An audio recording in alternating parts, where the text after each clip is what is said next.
নমস্কার। ঠাকুর মা স্বামীজি আর আমার গুরু মহারাজের চরণে প্রণাম নিবেদন করে শুরু করছি আজকের পাঠ। আজ আমি আপনাদের শ্রীমৎ স্বামী ভূতেশানন্দজি মহারাজের বলা কিছু মজার গল্প দিয়ে শুরু করব। এক বুড়ো মৃত্যুশয্যায়। একদিন সকালে দু ছেলেকে কাছে ডাকলেন। জানালেন কে কে তার কাছ থেকে কত টাকা ধার নিয়েছিল। সেসব যেন ছেলেরা তাদের কাছ থেকে আদায় করে নেয়। এ কথা শুনে বড় ছেলেটির মুখে চোখে আনন্দের হিল্লোল। ছোটটির দিকে বড় বড় চোখ করে চাইতেই ছোটটি বললে, দেখলি এখনো বাবার কি মেমোরি। সেদিন সন্ধ্যায় বাবা আবার দু ছেলেকে ডেকে পাঠালেন। ওরা কাছে গেলে ধীরে ধীরে যেন মনে করে করে বললেন, আর অমুক অমুক আমার কাছে এত এত টাকা পায়, সেগুলোও তোরা শোধ করিস। কথা শেষ হতে না হতেই ছোট ছেলেটি বললে, এই রে, বাবা এখন ভুল বকছে। আরেকটি গল্প। শিষ্যবাড়িতে শ্রী গুরুদেবের শুভ পদার্পণ। হই হই কাণ্ড। শিষ্য গুরুদেবের সেবায় যথোচিত ব্যবস্থা করতে কোনো ত্রুটি রাখেনি। শিষ্যের স্ত্রী ও একটি মাত্র ছোট ছেলে আছে। সকলেই বেজায় খুশি। ছেলেটির আনন্দের সীমা নেই। বাড়িতে উৎসব, কত রকম রান্নার ব্যবস্থা, খাবার দাবার দারুণ জমবে। আনন্দে ছেলেটি সারা বাড়ি খেলে বেড়াচ্ছে আর আয়োজন দেখছে। যথাসময়ে গুরুদেব সেবা করতে বসলেন। আসনের সামনে বিরাট থালা, চারিধারে অসংখ্য বাটির মালা যেন। ধীরে ধীরে মন্ত্রোচ্চারণ করে গ্লাস থেকে জল নিয়ে বড় করে একটি গণ্ডূষ করলেন। শুরু হলো সেবা। এদিকে বাচ্চা ছেলেটি তখনও অভুক্ত। গুরু সেবা না করিয়ে কি করে ঘরের মানুষ অন্ন গ্রহণ করে। একটু দূরে বসে ছেলেটি অবাক হয়ে গুরুদেবের সেবা দেখছে। একের পর এক বাটি নিঃশেষিত। নিঃশব্দে খেয়ে চলেছেন গুরুদেব।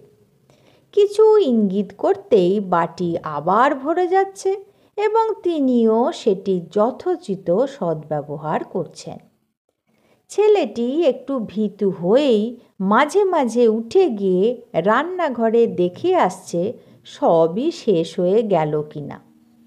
অনেকক্ষণ পর প্রচণ্ড একটা ঢেঁকুর তুলে গুরুদেব এবেলার মতো পিতৃরক্ষার ব্যাপারটি সারলেন।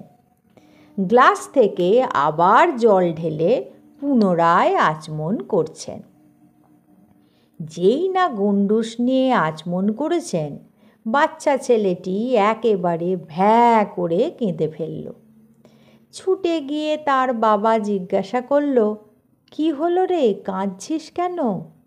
ছেলেটি বলল, গুরুদেব আবার গণ্ডূষ করছেন। ছেলেটি ভেবেছে গুরুদেব আবার খাওয়া শুরু করবে। বাবার সঙ্গে একটি ছোট ছেলে গিয়েছে নেমন্তন্ন বাড়ি। খাওয়া দাওয়া চলছে।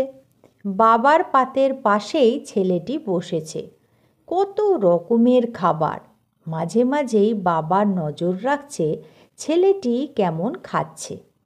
খেতে খেতে বাবা লক্ষ্য করল মাঝপথেই ছেলেটির মুখ বেজার হয়ে আসছে। বাবার চোখে চোখ পড়তেই ছেলেটি ভ্যাঁ করে কেঁদে ফেলল। বাবা জিজ্ঞাসা করল, কি হলো রে, কাঁদছিস কেন? ছেলেটি সামনের বাকি সব খাবার দেখিয়ে তার নিজের জামাটি তুলে পেটের দিকে তাকিয়ে কাঁদো কাঁদো স্বরে বললে, পেট ভরে যাচ্ছে। মহারাজ তখন বেলুড় মঠে, অন্যতম অ্যাসিস্ট্যান্ট সেক্রেটারি। এক ভদ্রলোক একদিন খুব তৃপ্তির সঙ্গে প্রসাদ পেলেন। বাড়ি ফেরার আগে স্বামী ভূতেশানন্দজি মহারাজকে প্রণাম করছেন। মহারাজ জিজ্ঞাসা করে জানলেন তার একটি ছেলে আছে। অন্য একদিন তাকেও সঙ্গে এনে প্রসাদ পেয়ে যেতে বললেন। ভদ্রলোক বাড়ি ফিরে প্রসাদ পাওয়া ও আতিথেয়তার কথা সবিস্তারে আনন্দের সঙ্গে গল্প করলেন। সব শুনে ছেলেরও খুব আনন্দ, এবং সে জানল যে তার বাবা শীঘ্রই একদিন তাকে নিয়ে প্রসাদ পেতে মঠে যাবে। অচিরেই সেই সুযোগ এলো।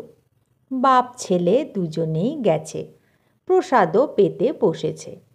বাবা শুরু থেকে ছেলেকে অনেক রকম নির্দেশ দিয়েই চলেছেন। ভাত একদম বেশি নিবি না, ঝোল চচ্চড়ি ডাল একেবারে সামান্য, মানে নামমাত্র নিবি। দেখবি তারপর এক এক করে আসবে মাছের কালিয়া, মুড়িঘণ্ট, দই, মিষ্টি, রাবড়ি, কত বড় বড় মিষ্টি, এক হাতা বড় মাপে পায়েস। একেবারে বাধ্য ছেলের মতো বাবার কথা পুঙ্খানুপুঙ্খ অনুসরণ করে ছেলেটি কণিকা মাত্র ভাত ও সামান্য ঝোল চচ্চড়ি ও ডাল খাবার পরেই চট করে চলে এলো 1 চামচ চাটনি, এর সঙ্গে সঙ্গেই আধ চামচ পায়েস। ব্যাস, প্রসাদ ধারণে ইতি। জয় পড়ে গেল। বাপ ছেলে চোখ চাওয়াচাই করছে। বাপের চোখে ও মুখে অপার বিস্ময়, আর ছেলে ভেতরে ভেতরে ফুঁসছে। হাত ধুয়েই ভদ্রলোক সোজা চলে এলেন মহারাজের কাছে।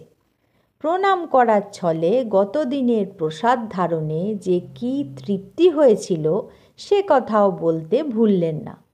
মহারাজ সব শুনে ব্যাপারটা বুঝলেন। একগাল হেসে শুধু বললেন, সেদিন তো ছিল রাজা মহারাজের তিথি পুজোর ভাণ্ডারা, আজ আবার কি? আমাদের যখন যেমন তখন তেমন, এই রকমই হয়। একদিন মহারাজ নিজের চেহারা আর নাম নিয়ে আরেকটি মজার গল্প বলেছিলেন। মহারাজের গর্ভধারিণী প্রত্যহ গৃহদেবতা সদাশিবের পুজো করে তবে জলগ্রহণ করতেন। তখনও পুত্র সন্তান হয়নি বলে মনে একটু দুঃখ ছিল তাঁর। একদিন রাতে মহারাজের মা স্বপ্ন দেখলেন যে দেবাদিদেব শঙ্কর তাকে 3টে ছেলে দেখিয়ে বললেন, বলো এদের মধ্যে কাকে নেবে?